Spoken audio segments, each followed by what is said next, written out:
Welcome to MTD. Hey internets, it's Jake from Mini Terrain Domain, and this is Welcome to Paradise Academy, Season 2, Episode 20. It's been a couple weeks since we were last here.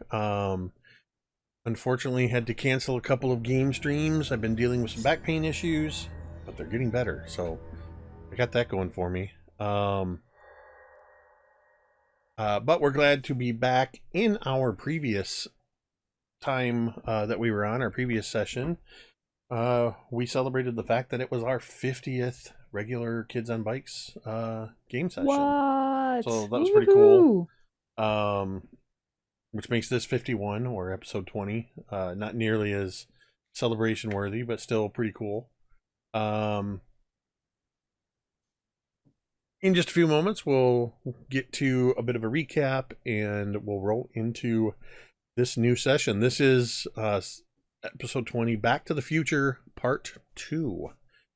And we'll see what that's all about in just a couple of moments. First, a couple of quick announcements. Look up there in the upper right-hand corner up above Tamiko and M. You'll see a whole bunch of terrain treats, domain pops, +1 to fun. Those are, of course, a way that you, the audience, can have an impact on our game. Simply by subscribing, resubscribing, gifting subs, tiering 500 bits, tipping $5, any of those things will earn the players domain pops, such as that 38-month subscription from Carrie has pushed us from 45 up to 46. So I'm going to make an adjustment here with the bonus die. And then, of course, when they use them, you get to see and hear this. They can use those domain pops for however many they spend. They add a +1 to their roll for dice rolls, or you can spend 5 of those to have yourself or anybody else roll on the D100 mystery grab bag table, where only good things happen unless something bad happens. All depends on what you roll. We're big fans of the D100 here. By we, I mean me. I don't know how everybody else feels about them, but I use D100s all the time. There's something about a good percentile that just makes it easy to make decisions. Let's see. Not a whole lot else to announce other than some of our other games. We've got 2 other regular games tomorrow night, actually. We're finally back on for another episode of The Old Guard over on Nerdarchy YouTube channel, where Ted and I are playing alongside our friends Carlos, Asa, and Frag, with the incredible GM Robin running us through a sort of Da Vinci Punk setting where we are all formerly retired adventurers back for one final outing. And it's been a blast. It's a great setting, great story, and it's awesome getting to play alongside Ted, who was the DM for literally years over there before Robin took over. So Ted's a great DM, and I love playing under you, Ted, but it's awesome to get to play alongside you as well. Monday night, we expect to return for episode 101 of Scribes and Scrolls, which is rapidly becoming one of the final episodes. We're looking at roughly, I keep saying 3 to 5 because it just depends on circumstances, and we're hoping to have an epic grand finale to that in a few weeks as well. Maybe seeing some familiar faces coming back. We'll try to get some other characters and players to return potentially for that final epic confrontation. I'm gonna announce it just because he's a friend of the channel, and he's doing a cool thing. I believe it is next Tuesday. Todd Stashwick and David Nett's Progcore Fantasy, the Dark Age of Fear, is going to go live on Kickstarter.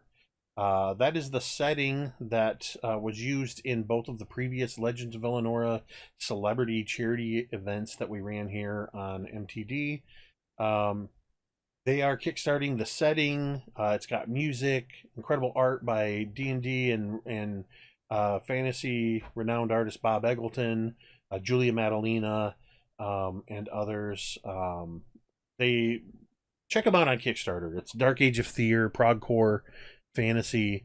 It's an incredible setting, and you'll be able to run in your own games, and it's actually set up to be system agnostic. We'll have guidelines on how you can run it in just about any system. I'm looking forward to checking that out.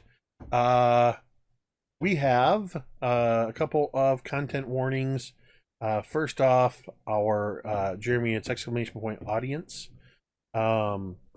This is a what we would consider a mature. That's not how you spell audience.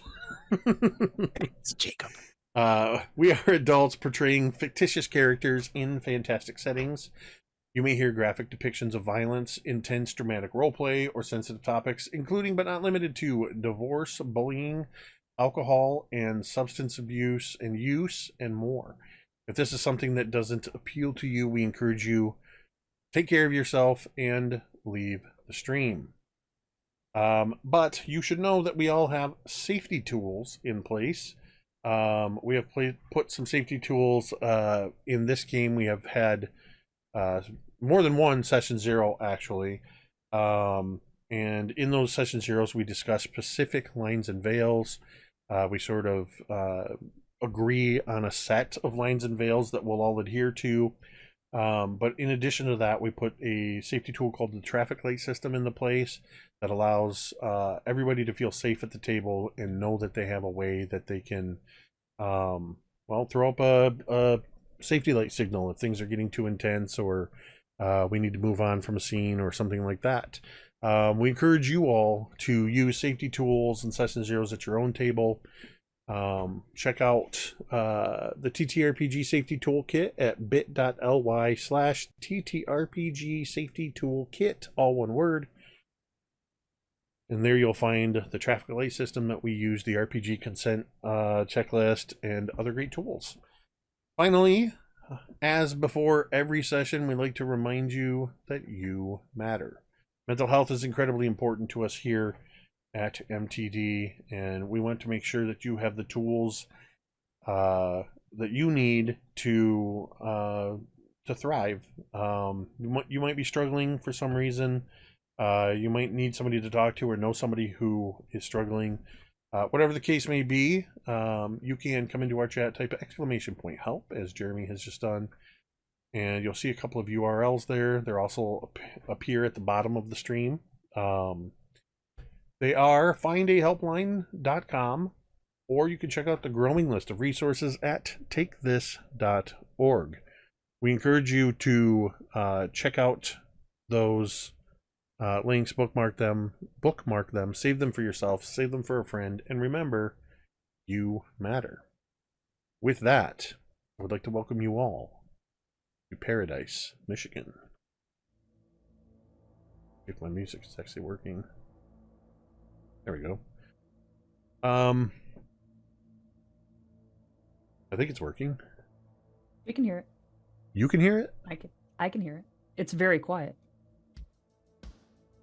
There. I can't even hear it. Oh, there it goes. Okay. There We're all good. So, there you go.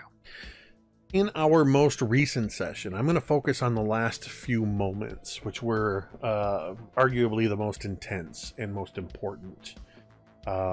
Throughout that whole last session, having arrived in 1885, emerging from the sinking Edmund Fitzgerald in 1975 on Lake Superior, emerging in 1885 on the shore, the beach of Lake Michigan, outside Candle Point Lighthouse, on the same night that you had previously arrived there, arriving somewhere less than an hour before you had previously been in the same location. You were desperately trying not to run into your other selves while trying to figure out what in the heck you were going to do. I believe somebody, I don't remember who did it. It might have been Rosie. Somebody asked for some gum. Nobody had juicy fruit, but Claire had a stick of Big Red, and you guys buried it at the base of the lighthouse for what is now being called the Big Red Conspiracy. We'll see what if and when and how that comes into play, perhaps in the future. But during this intense rainstorm, a couple of important things happened. One, the robot body of Lazarus that I have been calling Lazbot, or unable to differentiate, was struck by lightning. One, sort of supercharging it and waking it back up so that the real Laz back in 1985 in the back to tank suddenly had control again, but also it surged power through both the Lazbot's physical body and across time and space to Laz himself in this suspended tank. Laz has absorbed the full power of a lightning strike and seems to be holding on to that energy. To what end? Only time will tell. The other thing that happened was during the intense rain, where literally millions of raindrops are falling from the sky, in the lightning flashes, Anne saw a myriad reflections in the raindrops, causing a myriad Jessicas to manifest and almost literally chasing them into the lighthouse, where they were rapidly trying to access and go back through the trap door, while their other selves were now upstairs in the lighthouse. And the Evangeline crashed on the shore of Lake Michigan, ignoring the previous admonition of the lighthouse keeper Heinz to not go through the portal while wet, believing it to be BS. You all decided to open the door and began jumping through. And that's where we are going to pick up with this session. As you step through the trap door with its weathered peeling green paint and brass fixtures, you cross over the threshold into space in between. You are between moments, in that space between the blinking of an eye, between 1 second and the next on the ticking clock that measures the inexorable march of time ever onward. You are the breath held in anticipation of some grand reveal. You are the first tear that hesitates at the precipice of grief or joy or fear before rushing forth in a torrent of raw emotion. You are everywhere and nowhere all at once. Oak,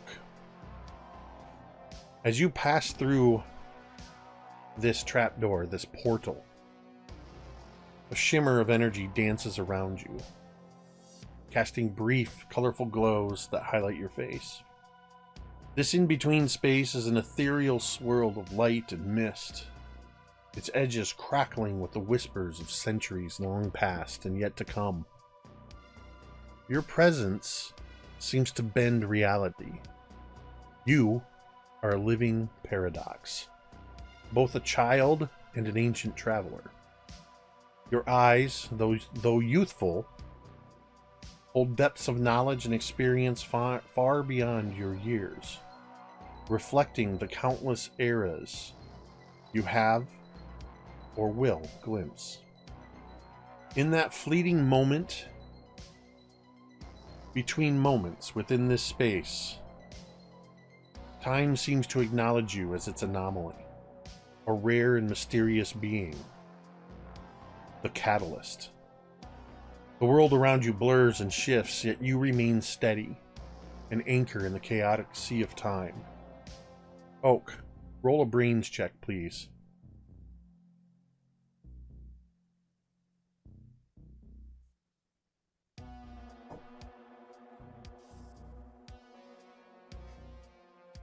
You are muted.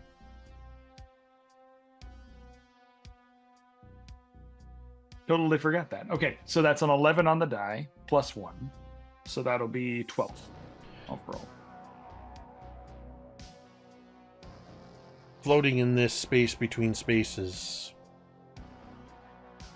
describe for us this magnificent dream that you find yourself within. Okay, so I've thought about this, and I think in this moment, the dream that comes over Oak, the space around actually begins to sort of uh, pixelate out from itself, creating like this refracted, almost that like 80s green, 8-bit pixelation, 8-bit pixelation as it like fades away, and we see, yeah, I'm excited for this. We see Oak sitting, actually no, like standing in front of an audience, a group of people, and Oak is older. Oak is probably in his mid 20s, early 30s, but it's like if he had made it to, if he had been that age now, right? And he is giving a presentation to everyone about actually a video game that he created, that he's been building, and slowly over time he starts to explain like how his love of D&D and his love of tabletop games has like influenced him to build this platform. He's seen a lot of things, but he hadn't seen something like this yet, and I begin to flip the slideshow, and you see just these letters begin to come up on the screen. Slowly they pixelate in, and it's mini terrain domain. MTD comes across, and as you hit the start button,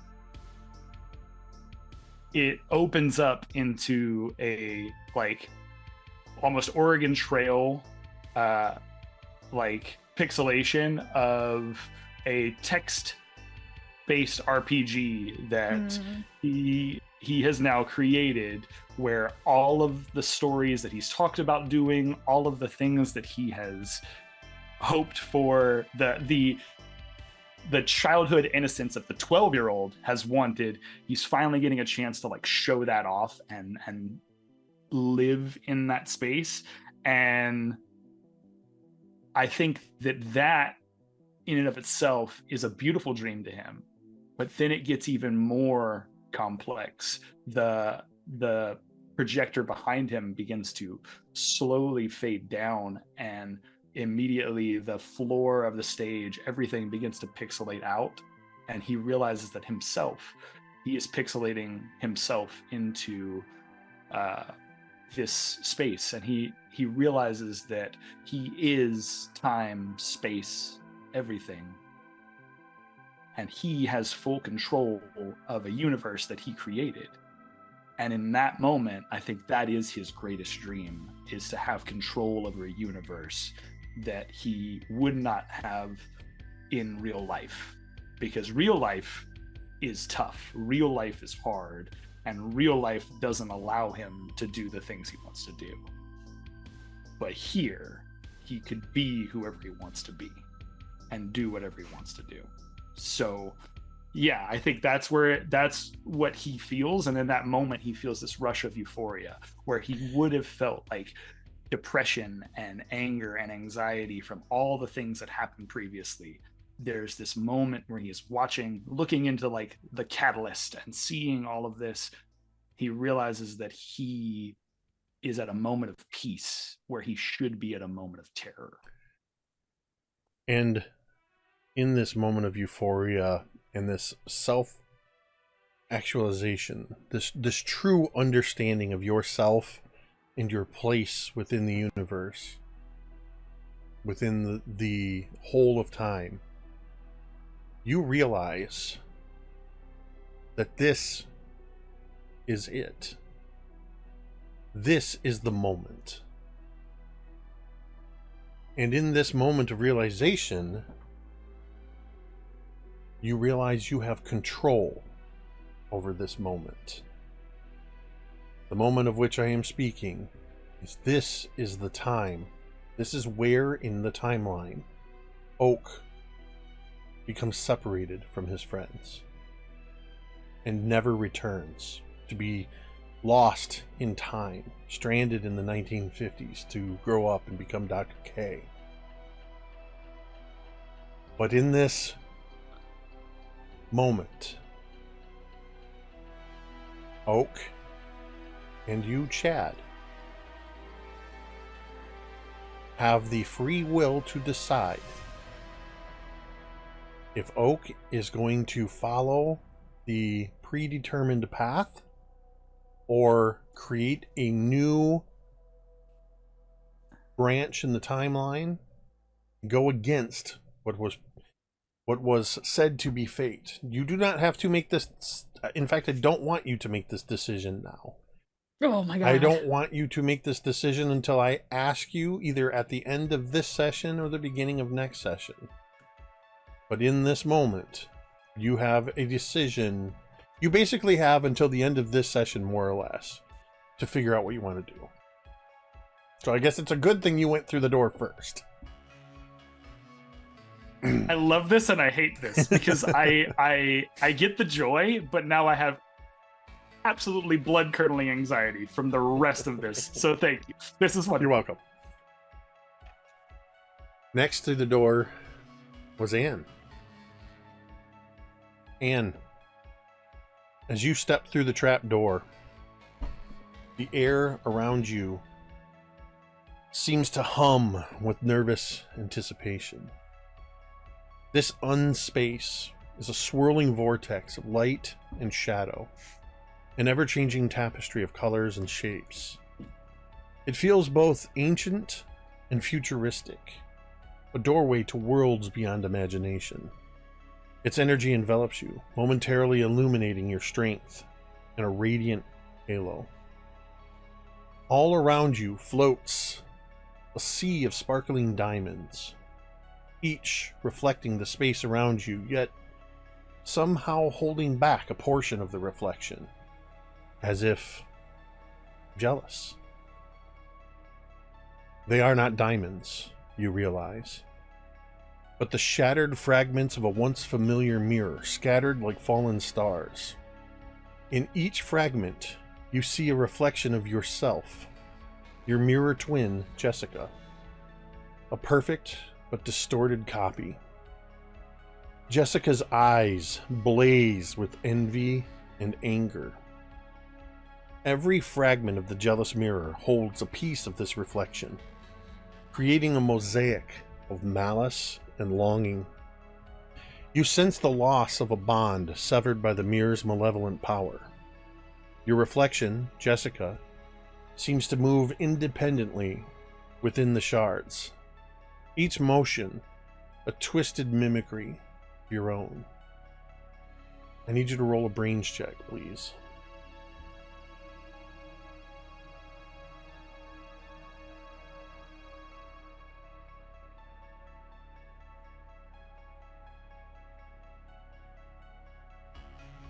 It's 2. As these myriad reflections of Jessica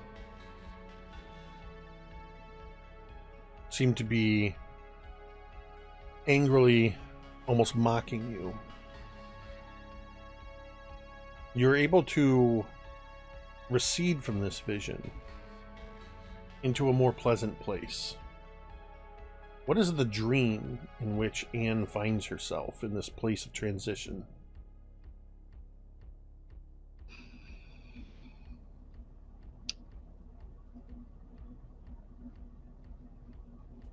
Anne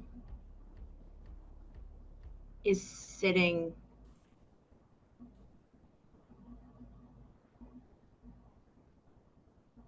on the beach, laying and kind of reclining back on her hands, legs kind of splayed out in front of her. And her eyes are closed, and in that moment, she doesn't hear anything. Silence. She has sat here on this beach in the mirror world many times. She feels the sun on her face, the warm sand beneath her hands, and she feels this horrific pit in her stomach, this weight, this fear. But slowly, as her senses and she begins to become more aware of what's around her, she slowly begins to hear the sounds of kids playing volleyball, adults, men, women, laughing, screaming. And as she opens her eyes, she realizes that she is not in this mirror world. She is in this the real world, where there are other people, or at least the world where there is other people. And as she does so and she looks, she sees Billy run up to her with a volleyball in his hand, inviting her to come and play with the group. And there is nothing there, no suspicion, no malice, no mistrust, but just... And he even, he calls her over, and the rest of the team, the gang, is there as well, and they all look at her with acceptance, normalcy, inviting her to play a game of beach volleyball. And I think that scene plays out almost like the final scene of a movie, where as Anne runs to join the group in this game of beach volleyball, the camera slowly pans out to this wider and wider shot, this sort of aerial flyover of Paradise, Michigan. Billy, you were the next one through the door. Billy, you very quickly followed Anne through the trap door. In your werewolf form, your senses are heightened, every sound and smell amplified. Your eyes, a piercing amber, seem to shimmer with an inner light. The moment you cross the threshold, a wave of disorientation washes over you. The air crackles with energy, and the world around you blurs and shifts, a kaleidoscope of colors and shapes. You grit your teeth, fighting to keep your transformation at bay. The moon's power tugging at your very core.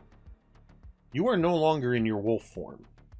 Something in the passage to this liminal realm has returned you to your human self. But for how long, you cannot be certain.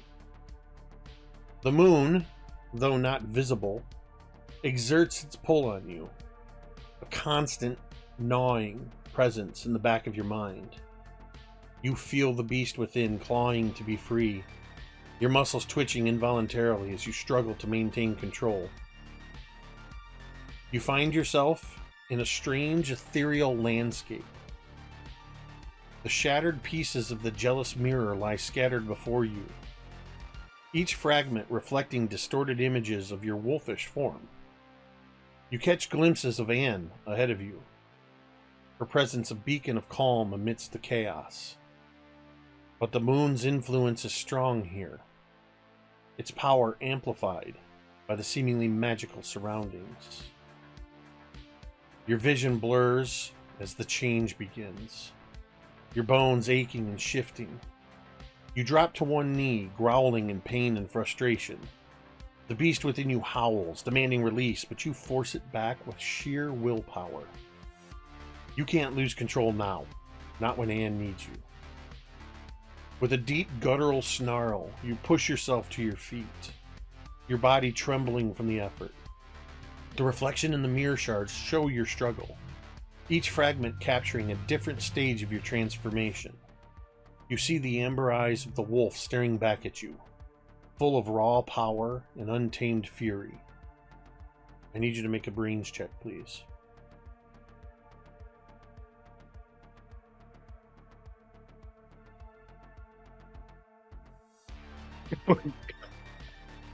One. As you struggle against your werewolf nature within this transitory space where you somehow find yourself seemingly attached to Anne's visions, your reflections of your wolf forms in the shattered pieces, the jealous mirror, and Anne intermittently visible in the distance ahead of you. Describe the nightmare that you suddenly find yourself within. So the scene plays out, but it is not just Anne, in front of me, but the entire crew, gang, whatever terminology, all the kids that hung out over the summer. We quickly find ourselves like leaving the forest as the crew runs into the school. As they get into Paradise Academy, the full form of the wolf seems amplified, even bigger than he's been before. The full moon beaming down, seeming to go through every window. You hear the teens like kind of close and lock the door, but the wolf form easily just pulls the door off the hinges. Screams of panic as kids run in every which direction, and Billy has this sense of being like the unwilling passenger.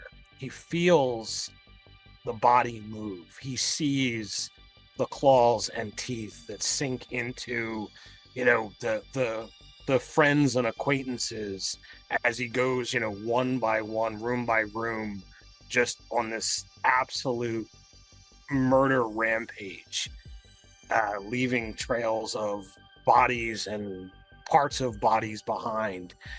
Yet he has no ability to control what's there. Some of the kids try and come up with something clever. It's not enough.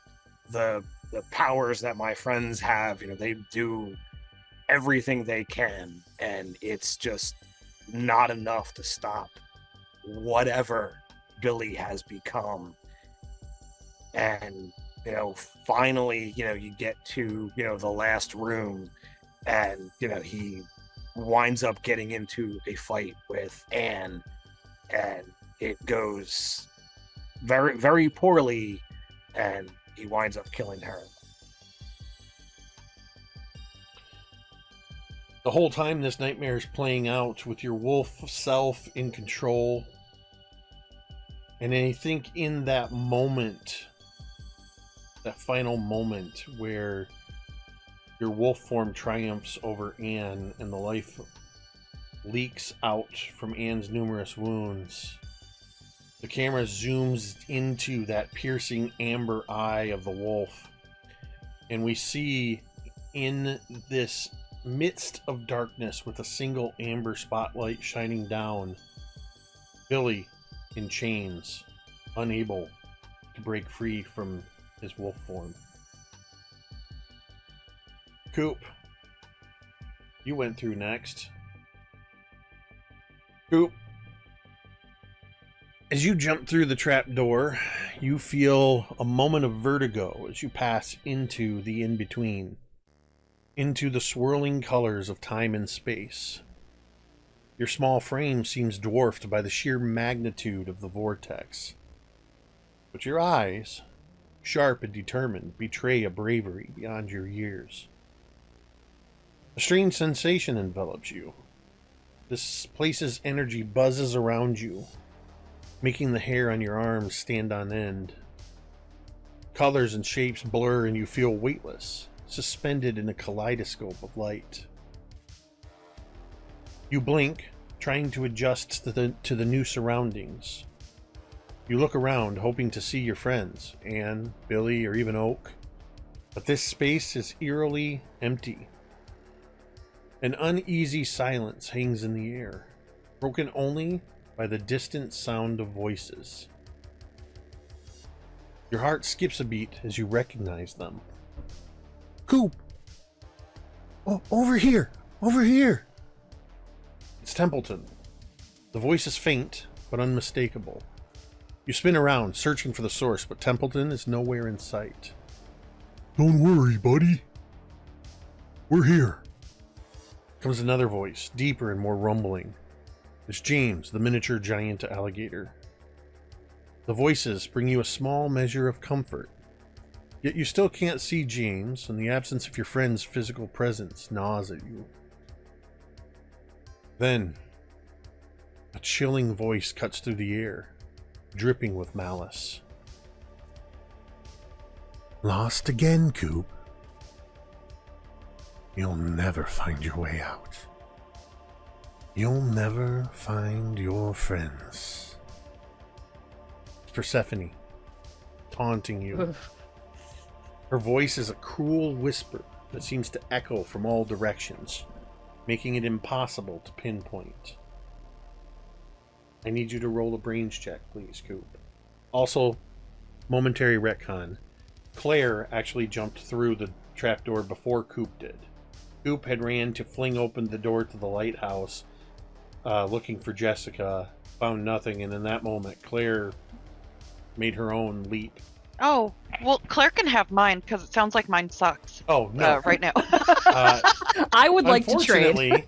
Unfortunately, none of you will know what is going through Claire's mind in this moment.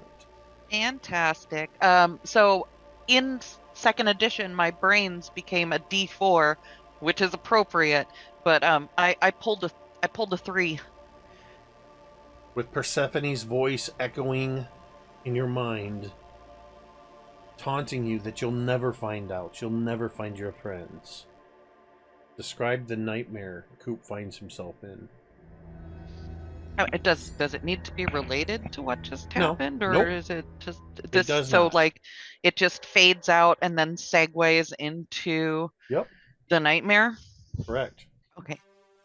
So, what is it? So Coop is hearing all of this, and he's alone and afraid, and then suddenly everything just kind of fades out, and then it fades back into his yard.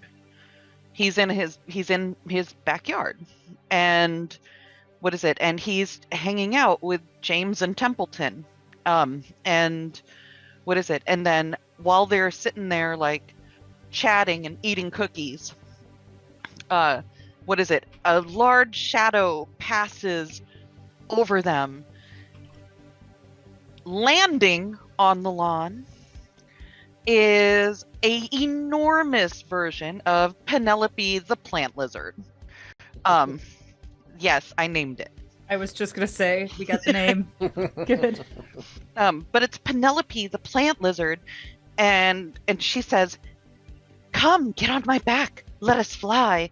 And Coop is so excited. So him, Templeton, and James all hop onto the back of Penelope, and she takes us up into the clouds, and it's like a Falcor moment. And then she's flying over Paradise towards the lake. She's going towards the lake. She is not stopping. She is going towards the lake. And then she dive bombs directly into the lake. Now what's wild is Coop, Templeton, and James are still all holding on. And weirdly, because it's a dream, we can all breathe underwater. But she's taking us down into the dark, cold lake water, all the way down to the wreck of the Edmund Fitzgerald. Oh my god. Tariko, amazing. Well done. I can keep going, or we cut there. That's if you want to keep going. It's your nightmare. Go for it. More. No, I was just gonna say, what is it? As they grow closer to the Edmund Fitzgerald, and it becomes apparent to Coop what boat it is, what the ship is. That's when he starts to see the faint, glowing green lights of the spirits who previously helped them from the ship, wreathed all around the exterior of the ship, but for some reason they don't seem friendly anymore. They seem angry that we weren't able to save them too. That's it. That's as far as I got. And holy shit. As these angry spectral faces are all turning towards you, in amongst the familiar faces of the captain and the crew of the Edmund Fitzgerald, you see the spectral ghost drowned faces of Oak, Rosie, Billy, Laz, Jessica, Anne, Claire, and many more students that you recognize from Paradise Academy.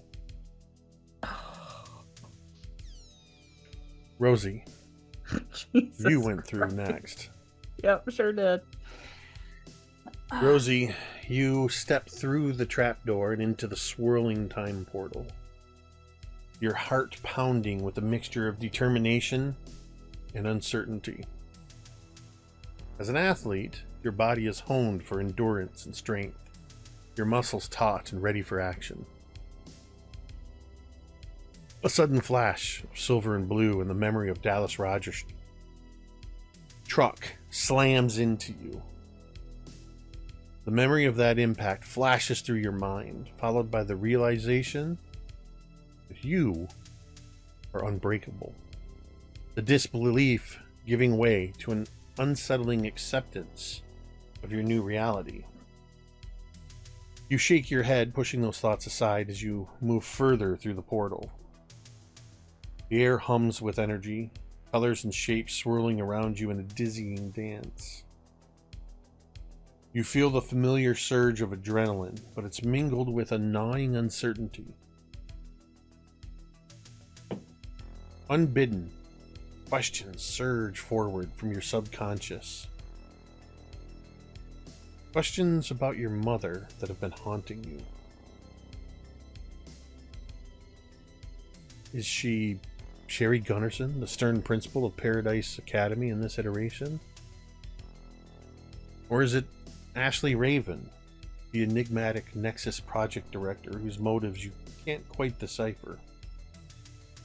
Or worse yet, could it be Persephone, the malevolent figure whose taunts echo in your mind?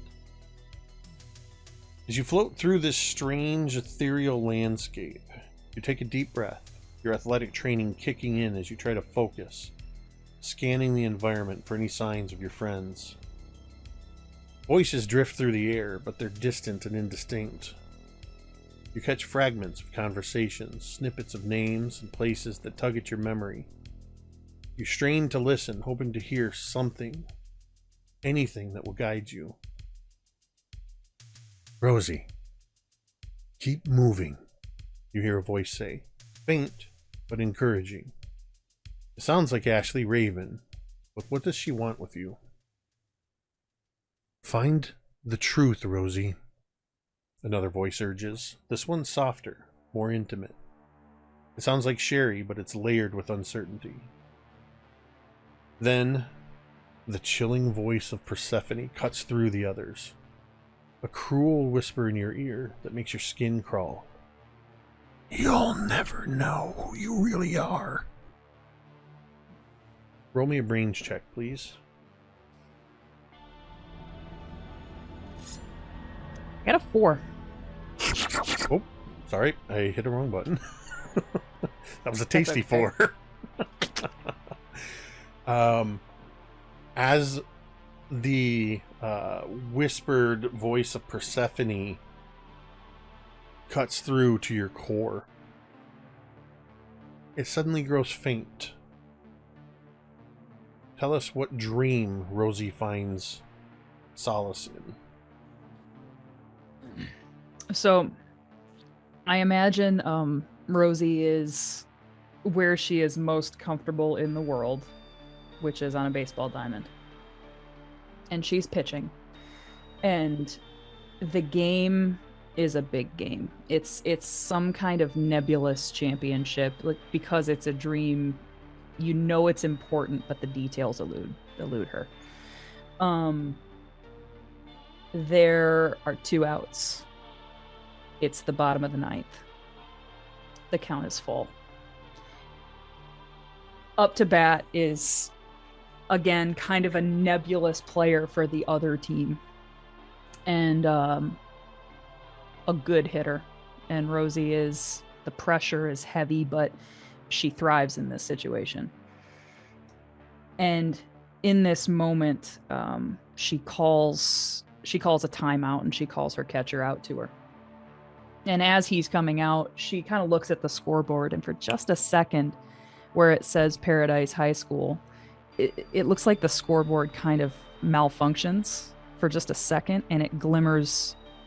She swears she sees Reed City High School, but then it goes back to Paradise. She must have just been thinking something else. And the catcher comes to her, and Rosie makes a plan. Gonna do a little bit of a trickery kind of thing here. She's gonna make a pitch, and she's gonna fake a passed ball, which allows the runner on third, if he's paying attention, to try to steal home. But she and her catcher have practiced this, and she's gonna bounce it off the backstop so it comes right back to him, so it won't hardly be a race. So they make this plan. She goes back to the mound. She pitches this ball perfectly terribly, and it goes to the backstop, comes back to the catcher, and Rosie's racing to the plate, and the runner on third is coming, but this is all going according to plan. The catcher whips it to Rosie, who's now standing on the plate, tags him out. Ball game. Paradise wins the championship, whatever it is. Place is going ape shit. People are cheering. People are just throwing popcorn. Somebody is throwing beer. How they got beer into a high school game, nobody knows. It's an event. And it's the happiest Rosie has maybe ever been. And in this euphoria, when her team it feels like accepting her more than they ever have.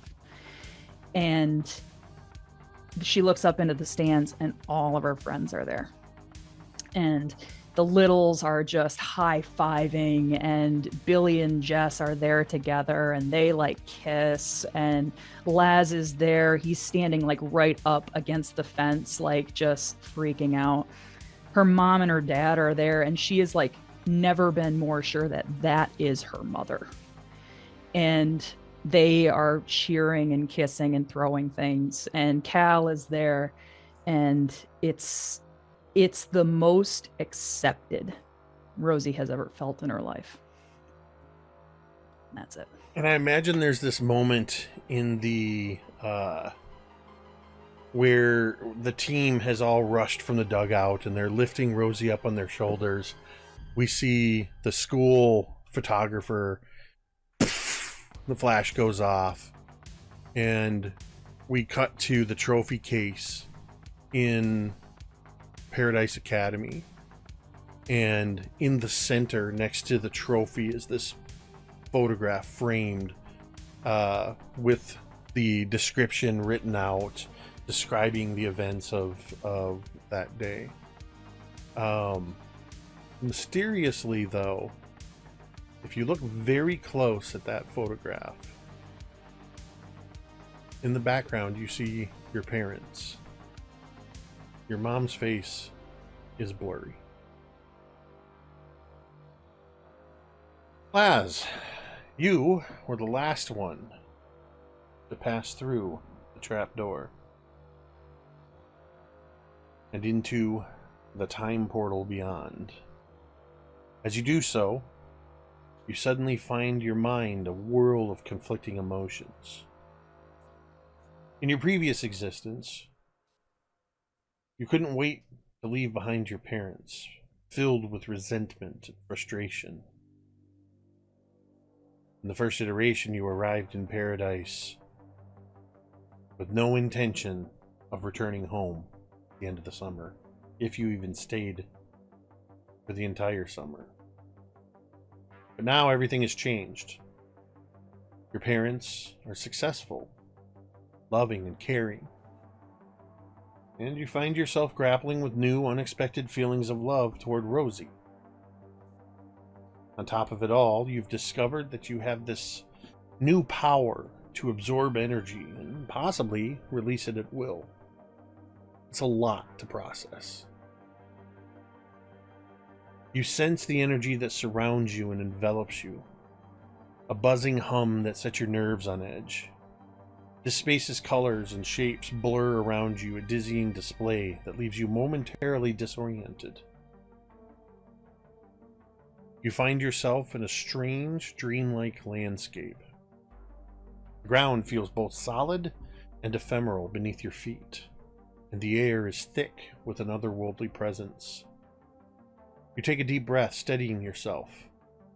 The new reality of your parents' love and success weighs heavily on your mind, contrasting sharply with the bitterness you once felt. You also can't ignore the way your heart races when you think about Rosie. The feelings you have for her, fusing and new, but they are also powerful. You imagine her strength, her determination, and her unbreakable spirit. Perhaps it's a source of inspiration, pushing you to embrace your own abilities. You move forward, the energy around you and within you humming alive and eager. The conflicting emotions about your past and present, about your parents and Rosie, fuel your determination. You know you have to find a way to reconcile these parts of yourself, to understand your newfound powers, and this love that's suddenly taken hold of you. Roll me a brains check, please. Thought you'd never ask. No, I knew you were going to ask. All right, true to form. I got a 4. We're doing great, y'all. Oh, twinning. We're awesome. Twinning. Tell me, Laz, in this strange place with these conflicting emotions, with this newfound power and the power of love somewhere within you. Sorry, I couldn't keep a straight face as I said that. It wasn't planned. I wish I could just play a few notes from Huey Don't Lewis. I just imagine Laz pushing play on his Walkman, and suddenly it's Huey Lewis playing in the headphones as he kicks up his skateboard and skates into what dream?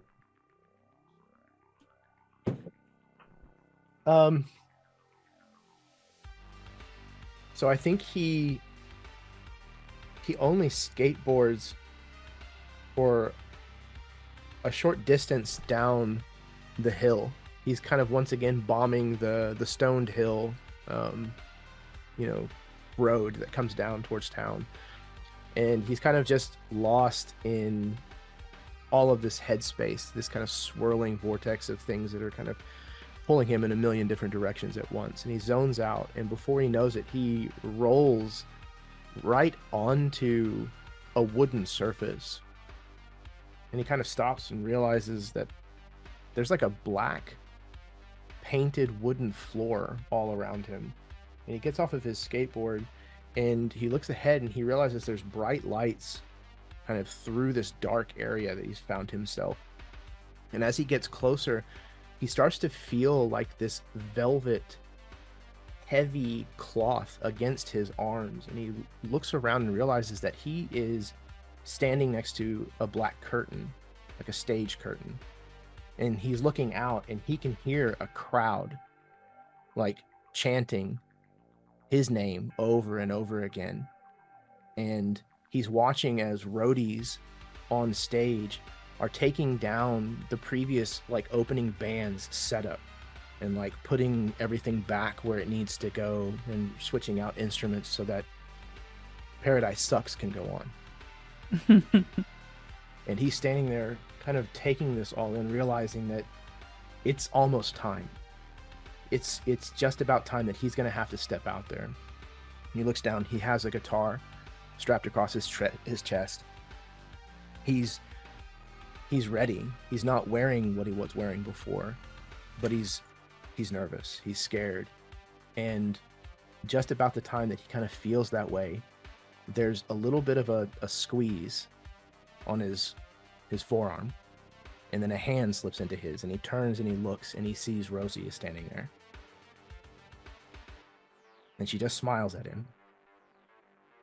And then he walks out on stage, and as the music like kicks off and he starts his first riff on his guitar, he does this like massive like downstroke across the fretboard, and lightning shoots out of the top of his guitar, and the crowd absolutely loses it. Money as hell, dude.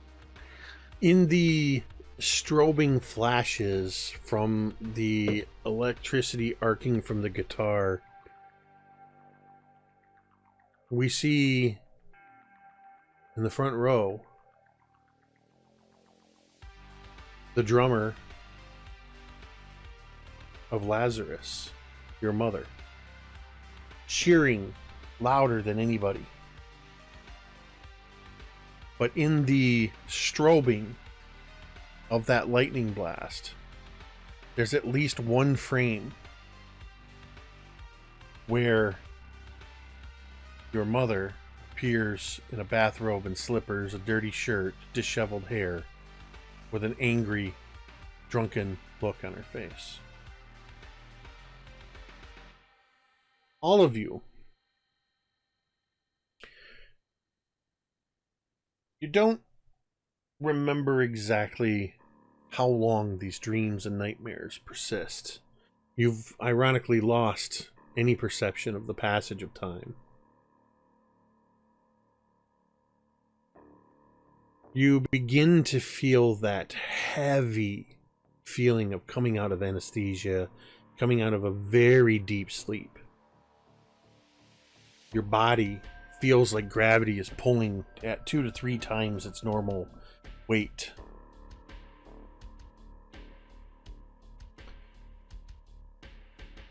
Chad, will you please DM me your decision? Oh, well. yes. Okay, cool. Let's do it. Chad, did you do your homework? As you all are starting to lose the threads of the dream or nightmare, where what seemed so real and so tangible only a moment before suddenly feels ephemeral. It feels like that was that a dream? Was that a memory? As you're starting to have these feelings, you don't yet have control of your muscles. You can't open your eyes. You can't lift your heads.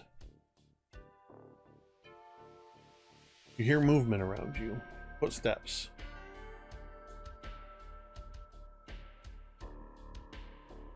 Whispered voices that are clearly trying not to be heard in any way, shape, or form.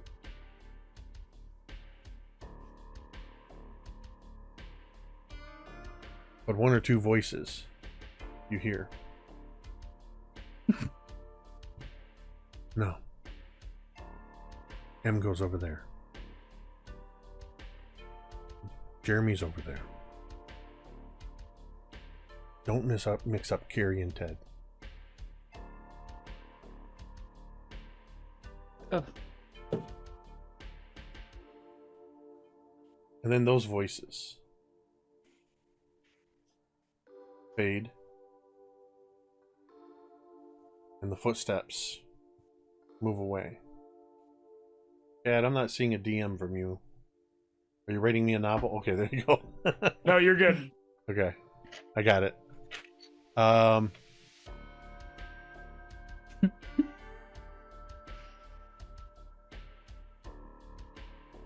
While Jake reads Chad's clear novel, check us out on teespring.com. At teespring.com, we have all kinds of great designs like the one I'm wearing, the one Jeremy's wearing, the one Tamiko's wearing, and so many more. You can get them on t-shirts, tank tops, coffee mugs, stickers, and all kinds of other great stuff. Teespring.com. Just search me to Terrain Domain. Listen, you asked me to do homework, and Carrie, you asked me to do homework. I'm giving you homework, okay? All right. Just answer the question I sent you. As the footsteps fade away,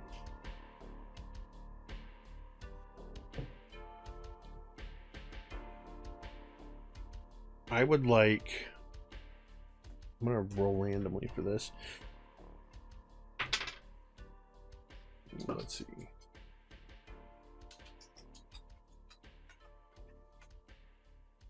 Anne, you are the first to gain consciousness. Your eyelids are heavy. You still feel that.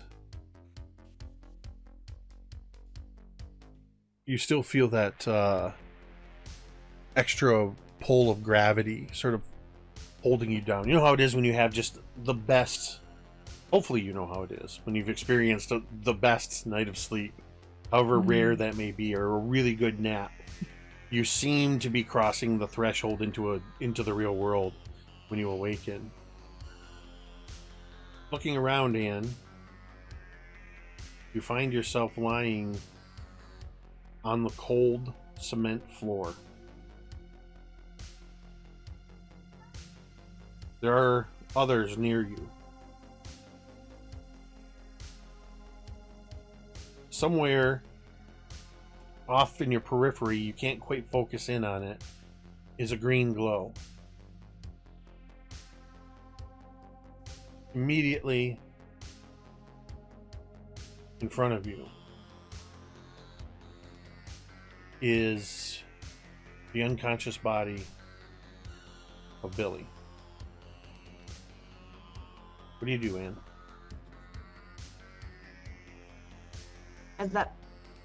Excuse me, is that all she sees? It's sort of like as you open your eyes, that's what you see in front of you, is the unconscious Billy. Okay. Yeah, so then I think, well, as soon as she sees Billy unconscious, is going to try to scrabble over to him. If she is in use of all of her limbs. You have full use of your body. It only takes a moment. As soon as you start moving, it's suddenly like almost like a brief moment of pins and needles of your arms and legs and hands and feet as you scrabble over to Billy real quick. Are you trying to shake him awake, or? Yeah, definitely Billy, like shaking his shoulders. Billy, you feel somebody shaking you as you're suddenly more quickly risen out of this state. So, question one, was there any like mental difference from the end of the nightmare, or like am I in the nightmare going right to this? The dreams and the nightmares seem to sort of, as soon as you started to gain consciousness, all of that rapidly started to become a distant memory. Okay. So he would wake up, with a little bit of panic, but when I open my eyes and see you, I would instantly pull you in for a hug.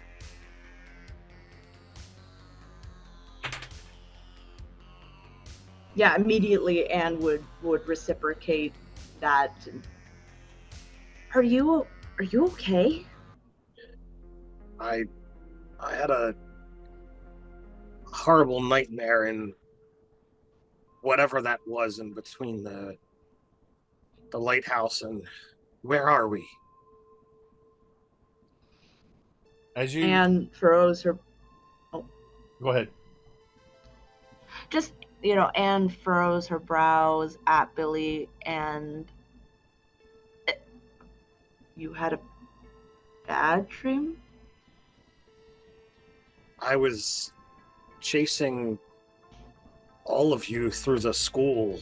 The light of the moon was sharper, larger. I don't know, but and he just kind of shudders. I murdered everyone. Coop, Yeah, you see Coop, you awaken to hear that you awaken hearing the words that Billy just said. I murdered everyone. Jesus. Oh God. Coop just kind of blinks and rubs his little eyes and looks around and hears Billy say that and sees a bunch of people lying on the ground, and puts his little hands over his mouth and goes, "Oh my God, Billy, you killed everyone!" Oh my God. As if on cue, Claire sits upright and screams. Jesus Christ. Jesus Christ. She scrabbles backwards, running into a wall, sort of at the edge of this darkness, and she's pinned back, and Claire looks terrified. She screams, and then she stops, and she's hyperventilating. It's Claire's scream that wakens you, Rosie. Oh my God. I think upon that scream, Rosie kind of does that thing like when you wake up suddenly to your alarm and her like legs kick up, and like she kind of like flips over and is like kind of in a 3-point landing, but she didn't land. She came from the other direction, and she's just like, what's happening? What's happening? Where are we? And she's just like looking around, and as Claire continues to scream, inevitably Rosie kind of realizes that everything's fine, and she just kind of like falls back to her butt, and she sits, and she's like, Claire, stop. And eventually, hopefully she does. You see between you and where you can see Billy and Anne sort of just pulling out of an embrace. You see sort of at the edge, half in shadow, the unconscious form of Laz. And between you and Coop, you see the now stirring form of Oak. Awesome. Oh, Awesome. You have this. Let me rephrase that. You don't have that slow, lethargic transition. It's as if you willed yourself, because you did. You willed yourself into this moment in time. You have exercised for the first time, deliberately wielded control over time and space. You sense that within you, you might have the ability to fine-tune time. You know also that because you made that decision, you transitioned into this moment and you've just been laying there for a few moments listening to everything around you. You have none of that lethargy, none of that sense of coming up from a deep sleep. You're the only one that is here by free will. As you sit up. Okay. Wow. Yeah, I think Oak sits up and he just looks at his hands for a minute. And I think he looks at everyone else and sees how dazed and confused they are, and he immediately it might be weird for everyone else, but where usually it takes him more time to move around and to function, basically, you see that he is happy in this moment that he's here and getting an opportunity to take care of his friends. So you see him bound up and begin looking after each one of them, making sure that they're okay, taking stock of them as his friends, just seeing how they're doing, if they need anything.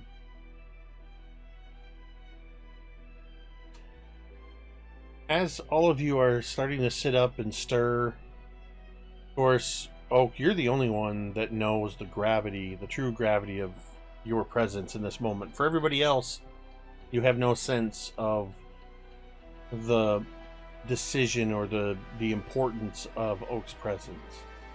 Do we have an idea of where we are? Give me a moment. As Claire stops screaming, she's looking around and suddenly starts stuttering and she's pointing over just past all of you towards the edge of the light. And as you follow where she's pointing, you see where Laz still lays on the ground. All of his skin has been melted off of his body. Oh, God. Oh, God. And you see a half-melted metallic skeleton lying on the floor. As you look at it, the head, one of the eyes kind of goes blinking with light. The head sort of starts to turn and more falls to the side as it looks right at you, Rosie. And the jaw works as it says, this place sucks.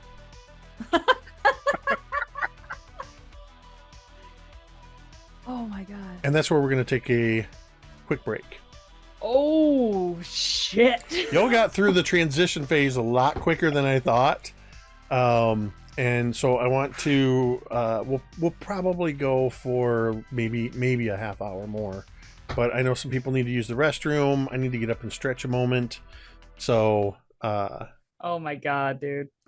We're going to go ahead and take a brief break. We'll see you on the other side.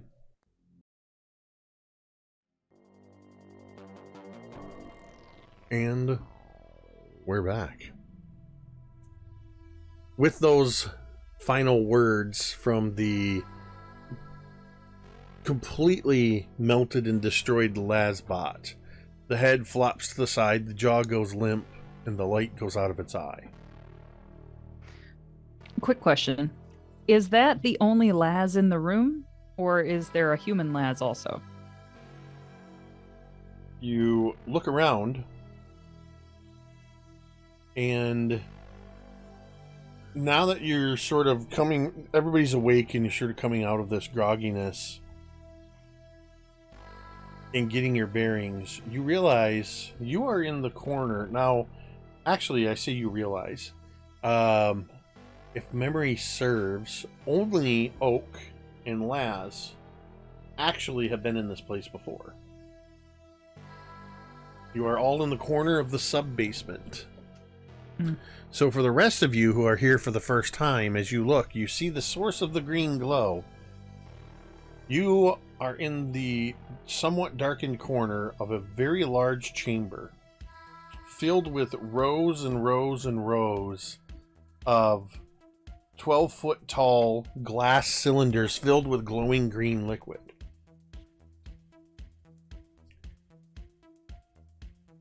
They are all empty, which strikes Laz.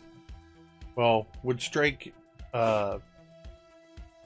Oak as peculiar, because last time you were here, they were filled. Laz, you are actually being handed a robe by Dr. K, as he has drained the tank you were in and helped you out of it. You, the real Laz, felt this strange moment when the Lazbot was destroyed passing through the time portal, where suddenly your full signal, if you will, came rushing back to you. And it was in that moment, as the others were waking up, that Dr. K was helping you out of the chamber. However, with that rushing of the signal into you, you know that you are still retaining the lightning that was absorbed through the Lazbot. Awesome. Because if you remember, that crossed time and space, and we saw sparks arcing all throughout this chamber when that happened. So you do still have that. Oak, you see across this space, you recognize probably about, we'll say about 60 feet away, you see Dr. K helping Laz put a robe on, and you're sort of on this wall. It's where this bank of computers are. And just like in a sci-fi movie, there is a lighted table with some computer displays around it and some kind of a holographic display that is glitching out, projecting above it. This is what all of you see.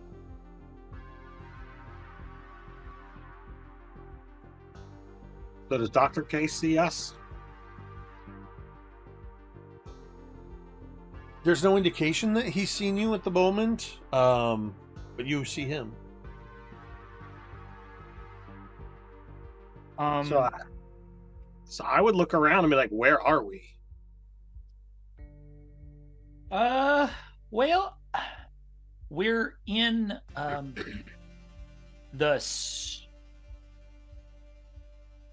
sub basement of the school, I guess. You got to take an elevator to get here, but yeah. There's a lab under the school. The rumor was true.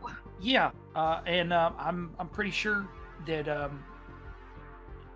that Doc doesn't teach chemistry, so like this is it, I think. As these two are talking, Rosie is kind of walking almost zombie-like towards real Les. And like, how far away are they? They're about 60 feet.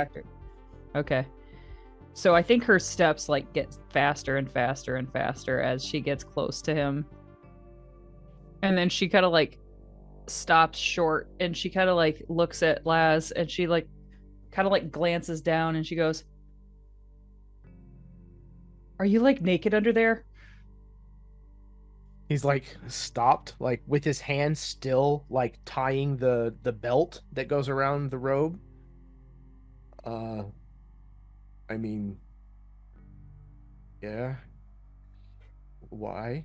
Because I really want to kiss you, but I don't want it to be weird. Okay. He like and pulls Rosie the robe just... like tighter. Yep. Rosie just immediately goes in and kisses him. There is a literal electric shock when you kiss Laz. Ow, fuck! Yeah, I mean it sounds like a snap. I can't feel my face. I can't, Laz, I can't feel my face. Well, Dr. K goes, I think you made it weird. I can't. Rosie's. my lips are numb. My lips are numb. All right, if your little teenage awkward puppy love thing is done, the rest of you want to come on over here. Don't worry about that. I'll take care of that later. As he points towards the ruined Lazbot. Does Hey. Dr. K freak out at all with Oak being here? Say that again. Does Dr. K freak out that Oak is here? He doesn't seem to be freaking out. Okay. Hey, Dr. K. What the hell, man? You ditched us.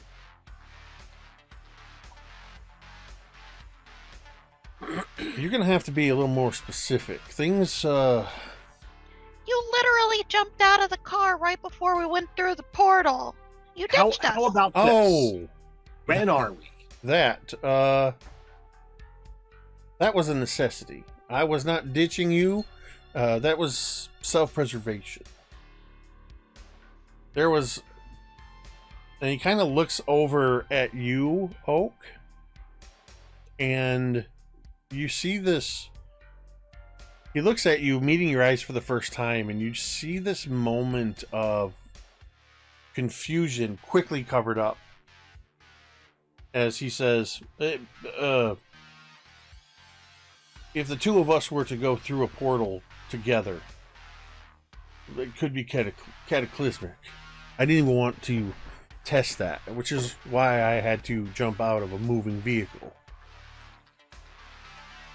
Now, we need to talk about what happened.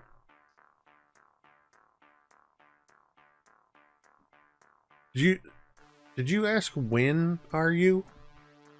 Yes. It's 1985. We are in the sub-basement beneath the Paradise Academy. Earlier tonight and he looks at his watch. It's been about 15 minutes ago. Somebody set off an EMP in the gymnasium during the dance. Is that what that was? Who was I it? thought I had found the device, and I brought it to the chemistry lab and doused it in water. But there was a second device.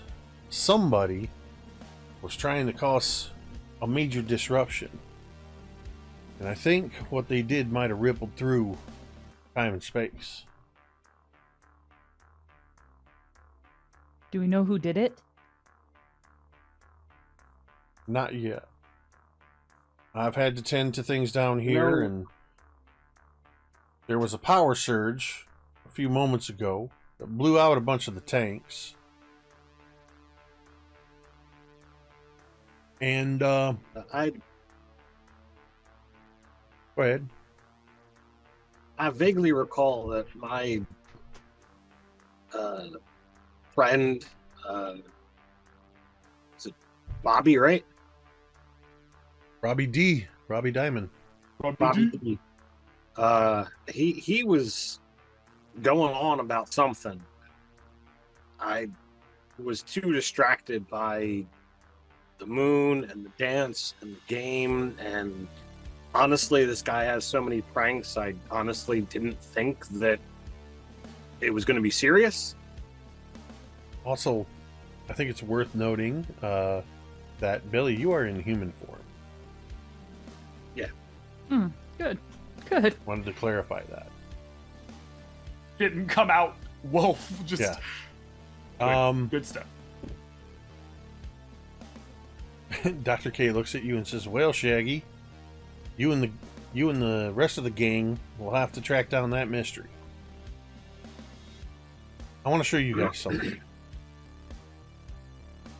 And he kind of motions you over to this table where there's this sort of flickering, glitching this holographic display. Now, I don't know how much any of y'all are going to understand this. I know at least one or more of you might get some of this, but try to follow along.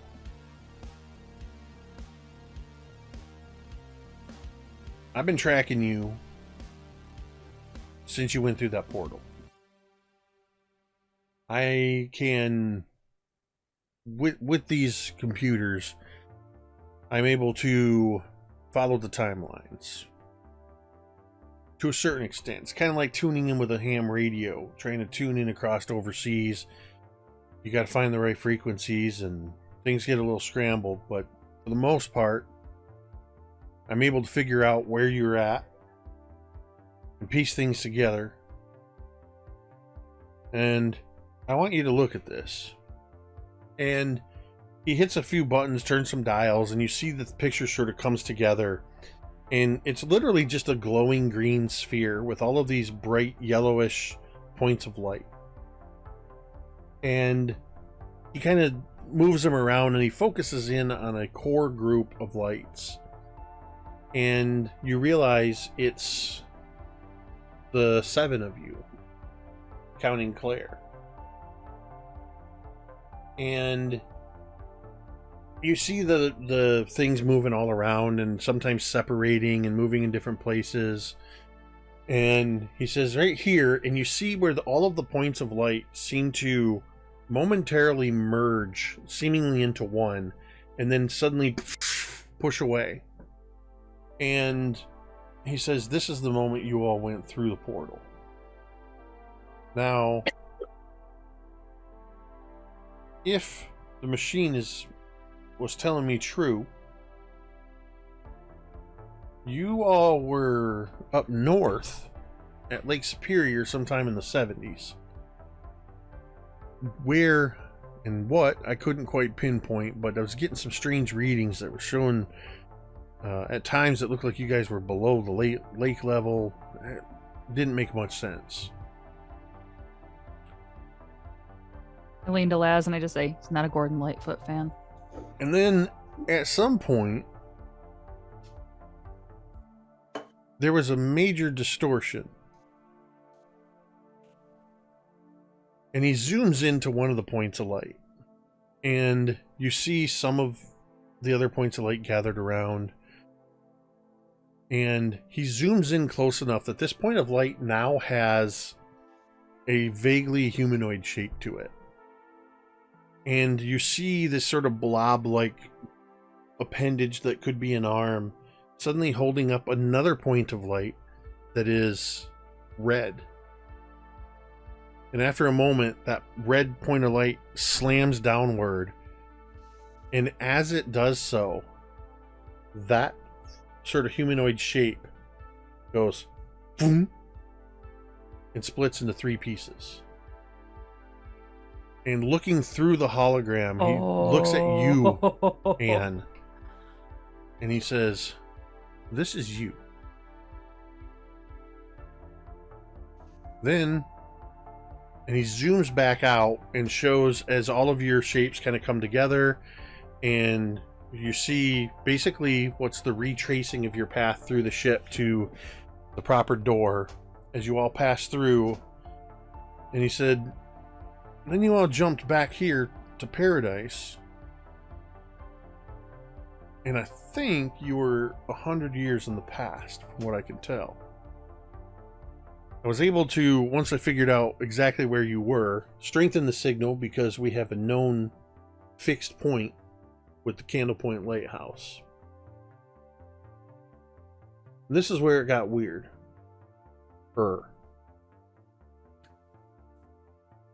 And you see as these points of light are manipulating around, and then you see as other points of light suddenly go ping, ping, ping, ping, ping, ping, ping, ping, ping, in time with when the myriad Jessicas appeared. all of these points of light are appearing, as if each one was an actual representation of a person. Y'all didn't stick around too very long there. This seems to be the moment that you all went through the portal. And you can see one by one as these points of light go and seem to go downward and go blink, blink, blink. And there's this moment where actually after the first one Oak goes through, when the second one goes through Anne, blink, all of those points of light that are sort of hovering outside of the lighthouse, they just go, they drop.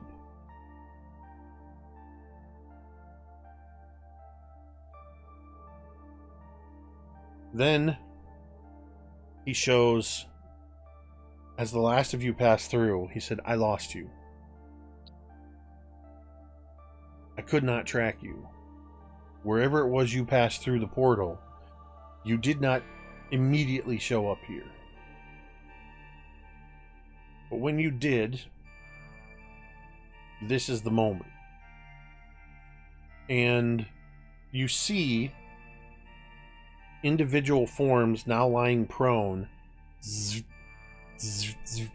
appearing. But Anne, as your form appears,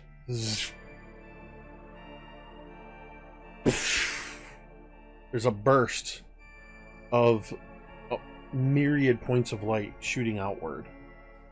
Some of them hit in that area that at least one of them hits what looks almost like where the wall was, and it's almost like a shower of sparks. Still looking at you, the green glow reflected in his glasses, Dr. K says, I don't know where you went when you transferred from 1885 to here, but you brought something back with you. And it's here, in Paradise.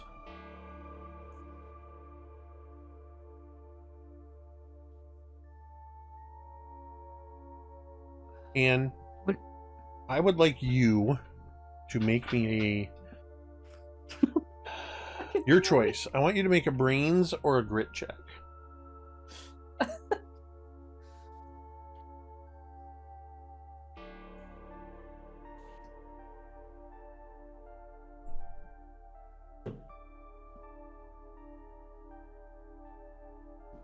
Okay, that is going to be grit for sure.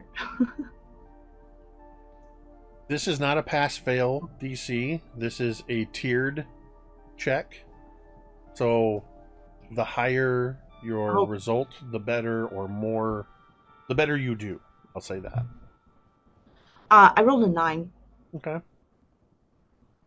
As Dr. K says this, we see Dr. K with that light reflected in his eyes, looking across this light at Anne. We see all of you gathered around. And Anne, as you're looking around at all of your friends, Billy standing next to you, you see Laz in his this terry cloth robe standing next to Rosie. You see Coop and Oak. You see about 90 degrees around this circle away from Dr. K. You see Claire kind of looking around at all of you. And when you look at around the group and you look at your eyes pass over Claire and you look back at Dr. K, you see the green light reflected, but you also see Coop, Oak, and Claire reflected in his glasses. But where Claire is standing, in the reflection, you see Jessica. And that's where we're going to end tonight's session. What? Okay, possession. Welcome to a new arc. Oh my god. We finally hit the Oops All Jessica arc. Yes, it's happened. I mean, you're not wrong. Finally. But how right are you? How much of a Yeah. problem is this? Oh my god. Another one. Can you So- please A title the problem next or episode- a blessing. Can you please title the Got next 99 episode? Jessicas. Was it Wetsicas? Oh, I hate Wetsicas that needs to be word. the next I title. hate that word. I love Maybe it. there was something to Heinz telling you not to go through the portal while you were wet. No, we can't trust anyone. Oh, man. Wow. Wow. All right. That's awesome. Well, I'm glad we Oh got to my push it a God. little bit further and get to a little bit different of a cliffhanger. I wasn't sure if we were going to make it that far. I thought the transitions were going to take longer, but that's fine. Typically, when you turn it over to us, we take forever. I was kind of counting on that. Sorry. We failed. No, that's fine. I'm also at 2 hours. I've got like 2, maybe 2.5 hours, I think, of being able to sit here. I think if you go back and watch this this episode in like 2 times speed, you'll see me kind of going like this, fidgeting the entire time. I didn't notice that, but I noticed you were gradually sinking. Oh, it's yeah. That was me leaning back. Whenever I leaned Desk elevator. Whenever I leaned back, it's, you know, obviously that's a little more comfortable for me. But anyway, I'm glad. I hated having to cancel the games last week. Obviously, have to take care of ourselves before we can play. Mental health and physical health are important. But I was glad we got to play this session out. And we'll return next week with episode 21, which will not in any way, shape, or form be called Wetsica. I don't know yet what it's going to be called, Promise that in advance. but I know it's not that. And for the first time in several sessions, Real Laz is back united with the party. Yay! So, He is warm. 100% Real Laz. with that, I want to say a huge The thank real you boy. to everybody who hung out with us tonight, whether you're hanging out in the chat, participating, or lurking quietly in the background, or maybe you're watching later on the VODs. We appreciate you. Thank you for the subs and gifted subs and all that good stuff. We appreciate that. Carrie, it looks like Smokebeard is tied with you for 38 months. Excuse me. Well, okay. What, I were will you have to gonna- hang were you around gonna longer than deny that? Smokebeard. No, I was just going to try to win, but there's no way to win this situation other than just hang around. So I will. Yeah, we've never seen that before, where you try to outdo somebody with your presence. Right. That'd be silly. How many sessions did it take before you finally lost to Gary in the Oh, attendance? geez, 50 something like that. God. But anyway, we appreciate all of that. And as always, just a huge thank you to these amazing players, who, whether I give them a heads up or not, will always, I can trust they're always going to take their characters in unique and exciting places and help us to tell an amazing story. I'm excited to see with this new situation, and as a reminder, not only do you have this new problem, it's only been 15 minutes since the EMP went off at the homecoming dance. So Are we still in our formal attire? you're in whatever you were wearing when you left. Amazing. Laz is the only one who doesn't. Yeah, except because Laz I'm pretty is sure in a robe. his is Laz burned has his to a robe. crisp. Yeah. So Over my birthday Yeah. suit. So with that, just as always, a huge thank you to Chad, Tamiko, M, Carrie, Ted, and Jeremy, without whom this would just be me talking to myself for a couple hours. With that, we're going to go ahead and end this stream the same way we end every stream. You can say it with me if you want. Metadata.